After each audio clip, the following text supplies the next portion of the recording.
नमस्कार साथियों, मैं आज आपके सामने हाजिर हूँ लेकर एक बहुत ही महत्वपूर्ण वीडियो रेलवे के बारे में।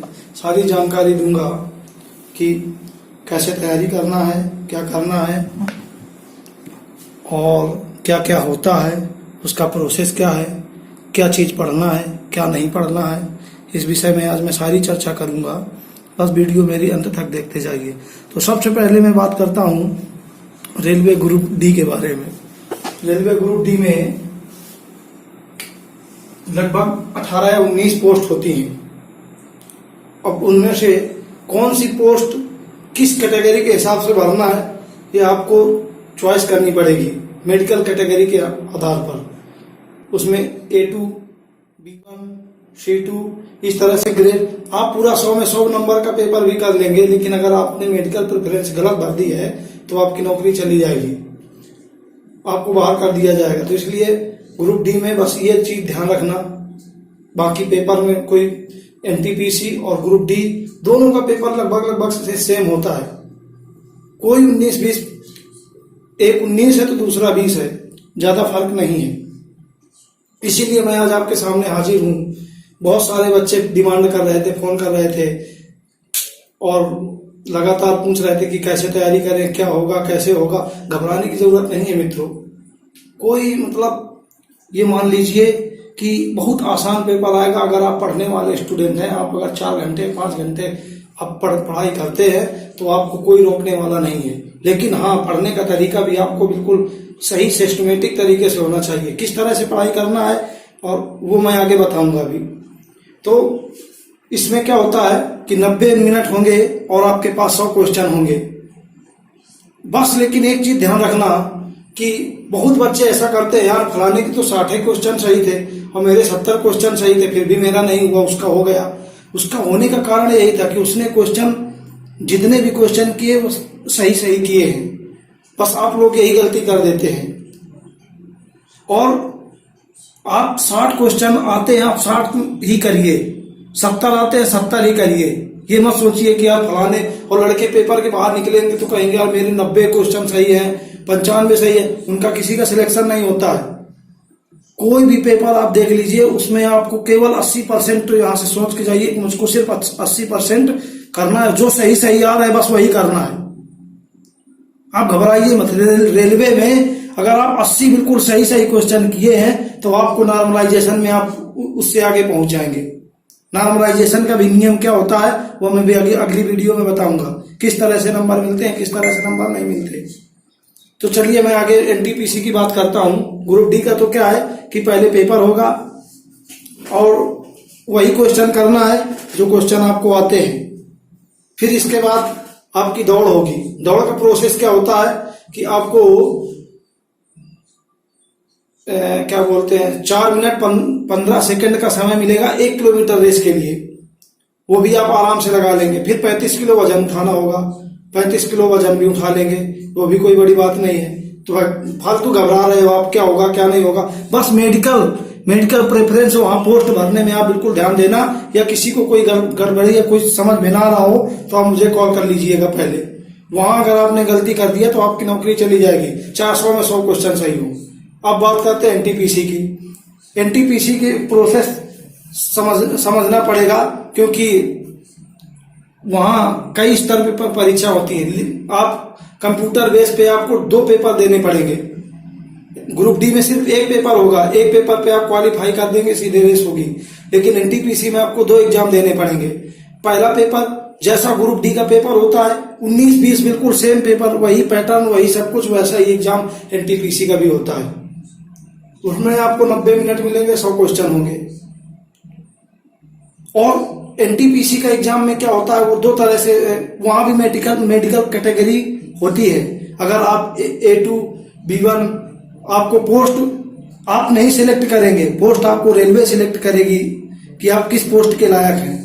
आपका जो मेडिकल होगा, मेडिकल चेकअप के हिसाब से ही पोस्ट आपको मिलेगी। और पोस्ट भरते वक्त आप बहुत ध्यान देना। ये नहीं कि हम स्टेशन मास्टर बनना चाहते हैं और स्टेशन मास्टर लायक आपका मेडिकल नहीं है।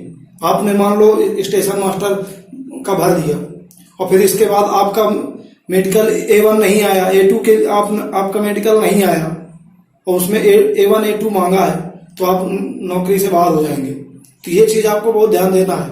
आप मेरी सलाह मानना, एक एक पोस्ट हर मेडिकल कैटेगरी की भर देना, तो कोई ना कोई आपका। और मेडिकल कैटेगरी क्या होती है, किस हिसाब से मेडिकल कैटेगरी मिलती है वो मैं अभी आगे बताऊंगा। पहले आपको सिर्फ इतना सोचना है कि मुझे पहला पड़ाव पार करना है, यानी CBT फर्स्ट। जब इतना निकल जाएगा, इसके बाद आगे का प्रोसेस धीरे धीरे आपको खुद समझ आने लगेगा। अब CBT 2 में क्या होता है, CBT 2 में भी 90 मिनट मिलते हैं। 90 मिनट में बस उसमें क्वेश्चन बढ़ जाते हैं। उसमें क्वेश्चन क्या बढ़ जाते हैं कि क्वेश्चन होते हैं 35 और 50, 120 क्वेश्चन होंगे। और कहीं से भी कोई फिक्स नहीं है कि 35 कहां से आएगा, 50 कहां से आएगा। कभी कभी ऐसा होता है, प्रैक्टिस सेट उठा लीजिए, कोई यूट्यूब वाला ये बात नहीं बताएगा आपको सही। कभी कभी क्वेश्चन क्या होते हैं, कम ज्यादा भी हो जाते हैं। ये भी बिल्कुल फिक्स मान के मत चलिए कि 50 पूरे GS के ही आएंगे। और क्या चीज पढ़ना है, क्या चीज छोड़ना है, मैं कह रहा हूं कि अगर आपको GS तैयार करना है तो GS में सबसे पहले आप उठाइए अपने पूरे राज्य के मुख्यमंत्री, राज्यपाल याद कर लीजिए। फिर इसके बाद देश की मुद्राएं याद कर डालिए, राष्ट्रपति याद कर डालिए। फिर इसके बाद पुरस्कार, सम्मान, खेल कूद, ब्रांड एम्बेसडर, और मतलब दैनिक जीवन में जो घटना घटित हो रही, जो योजना लागू हुई और कौन सी योजना लागू होने वाली है, ये सारी चीजों के बारे में आप जानकारी रखेंगे तो आप यहां से काफी क्वेश्चन खींच लेंगे। फिर इसके बाद रेलवे में सबसे ज्यादा प्लस पॉइंट होता है हमारा साइंस।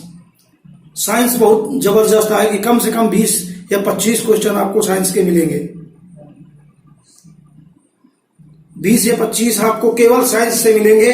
और हो सकता है कि हिस्ट्री, भूगोल का एक एक क्वेश्चन से ज्यादा नहीं आएगा, तो उसमें ज्यादा समय न देके इससे अच्छा आप पॉलिटी तैयार कर लीजिए। राज्य व्यवस्था से 4 या 5 क्वेश्चन, 6 क्वेश्चन तक बनेंगे। तो कुछ पोर्शन आपको ज्यादा पढ़ने की जरूरत है। रेलवे के पेपर की मैं बात कर रहा हूं, और बहुत ज्यादा लेंथी क्वेश्चन नहीं रखे जाते। अगर आपने 100 प्रैक्टिस, आपके पास 100 दिन है अभी भी, और अगर 100 प्रैक्टिस सेट लगा डालेंगे तो GS के क्वेश्चन आपको आधे से ज्यादा क्वेश्चन, रिपीटेड क्वेश्चन मिल जाएंगे। बहुत बड़ा पेपर, बहुत लेंथी GS में क्वेश्चन, सिर्फ करंट अफेयर आपको जबरदस्ती मिलेगी। फिर इसके बाद क्या होता है, आपको NTPC में 2 स्तर पे बढ़ जाएगा। एक मेडिकल कैटेगरी के हिसाब से आप उसमें क्लर्क भी होती है, आपको स्क्रीन पर हम दिखा देंगे कौन कौन सी पोस्ट होती हैं। तो और ये देख लीजिए, मेडिकल कैटेगरी के हिसाब से पोस्ट लगी हुई है। फिर इसके बाद अब अगर आपको क्लर्क के इसमें जाना है तो आपको आपसे टाइपिंग ली जाएगी स्टेज 3 में। और अगर आप स्टेशन मास्टर में जाते हैं तो आपका साइको होगा। और फिर इसके बाद आपका फिर इसके बाद डॉक्यूमेंट वेरिफिकेशन होगा, फिर मेडिकल होगा, फिर इसके बाद आपको ज्वाइनिंग मिलेगी। ये सी ग्रेड की नौकरी है। और यहां तक कि आप समझ लीजिए अच्छी खासी कमाई है। तो अब कितनी सैलरी होती है, कुछ लोग पूछते हैं भाई कितनी सैलरी होती है, उसका बेस क्या है। अरे भाई, इन सारी चीजों पे अभी ध्यान मत दो। कोई पूछता है फोन करके, भाई लगभग फला जगह का कट ऑफ कितना जा सकता है। अरे सिर्फ कट ऑफ पर कम क्यों ध्यान देते हो भाई, कोई अंतर्यामी नहीं है। कोई यूट्यूब वाला अगर अभी बता रहा है कि इतनी कट ऑफ चली जाएगी, ये हो जाएगा, तो मैं बिल्कुल अभी गलत मानता हूं। किस्मत तुम्हारी साथ देने के ऊपर है। हो सकता है तुम्हारा 45 कट ऑफ में भी आपका सिलेक्शन हो सकता है। इस बार की मैं बात बता रहा हूं, 50-50 नंबर, 55-55 नंबर वालों का भी नॉर्मलाइजेशन में 70-75 हुआ है और उनका भी सिलेक्शन हुआ है। तो भी सिर्फ आपको इतना ध्यान देना है, चूंकि रेलवे है 100 या 120 शिफ्ट में पेपर कराती है, तो सारे पेपर उसके एक जैसे नहीं होते हैं। कुछ पेपर सरल होते हैं, कुछ पेपर कठिन होते हैं। जो पेपर सरल होगा उसमें आपको नॉर्मलाइजेशन में कुछ नहीं मिलेगा। जितना पेपर कठिन होगा उतना आपके लिए फायदा है। नॉर्मलाइजेशन उसका उतना ज्यादा मिलेगा। नॉर्मलाइजेशन का रूल क्या होता है मैं आगे वीडियो पे चर्चा करूंगा। जिसको जो भी पूछना है नॉर्मलाइजेशन के विषय में या किस तरह से पेपर में हमको क्या करना है वो मुझसे जानकारी ले सकता है। मैं उसको सारी जानकारी बताऊंगा। बस घबराने की जरूरत नहीं है।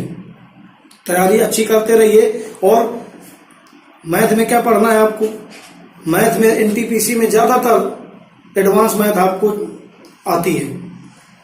एडवांस मैथ अच्छी खासी आएगी, वहां आपको ज्यादा अच्छी तैयारी करना है।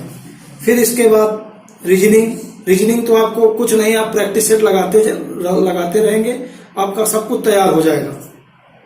और जीएस में आप जितना तैयारी कर पाए, जीएस का तो कोई सीमा ही नहीं है। लेकिन करंट अफेयर की मैं बात करता हूं तो करंट अफेयर में फिर एक बार दोहरा देता हूं, ब्रांड एम्बेसडर, खेलकूद और राज्यपाल, मुख्यमंत्री, राष्ट्रपति, मुद्राएं, इसके बारे में, और इसके बाद किसको कौन सा पुरस्कार मिला, कौन सा सम्मान मिला, कौन सी योजनाएं चल रही हैं, इन सारी विषय पे अगर आप जानकारी रखेंगे तो आप करंट अफेयर में 7 या 8 क्वेश्चन आराम से कर लेंगे। और इतना अगर आप करंट अफेयर से कर लेते हैं तो मैं समझता हूं कम से कम 80 क्वेश्चन अब 80 क्वेश्चन 82 क्वेश्चन आप आसानी से कर लेंगे। और कोई सोचे कि मैं 100 में 100 करने की कोशिश करूं तो 100 में 100 करने की कोशिश मत करना। अगर आपने 100 क्वेश्चन पूरे अटेंड कर दिए और आपके सिर्फ 80 करेक्ट हुए तो समझ लेना आपको नॉर्मलाइजेशन में आप पीछे चले गए। और जिसने 75 क्वेश्चन सही किए, केवल 75, और उसके 75 में 73 या 72 क्वेश्चन सही हो गए तो वो आपको पीछे कर देगा। तो इसलिए ध्यान रखना कि क्वेश्चन गलत मत करना। जितना भी आए, 60 क्वेश्चन आए 60 क्वेश्चन छोड़ाना, 55 आए तो 55 पे भी छोड़ाना। अगर पेपर कठिन होगा तो 55 में भी मौका मिल सकता है, लेकिन गलत मत करना। ये मत सोचना कि यार 55 हुआ है तो तुक्का मार दे, 10-12 तुक्का में सही हो जाएंगे। क्योंकि अगर गलत क्वेश्चन हुआ, क्योंकि रेलवे में बस यही लड़के गलती करते हैं और इसीलिए वो सिलेक्शन से दूर हो जाते हैं। और किसी भी तरह की कोई जानकारी चाहिए हो तो मैं आपको कमेंट बॉक्स पे आप अपनी समस्या बताएं, मैं उसका सुझाव दूंगा। और इसी के साथ मैं अपनी क्लास खत्म करता हूं। जय हिंद, जय भारत।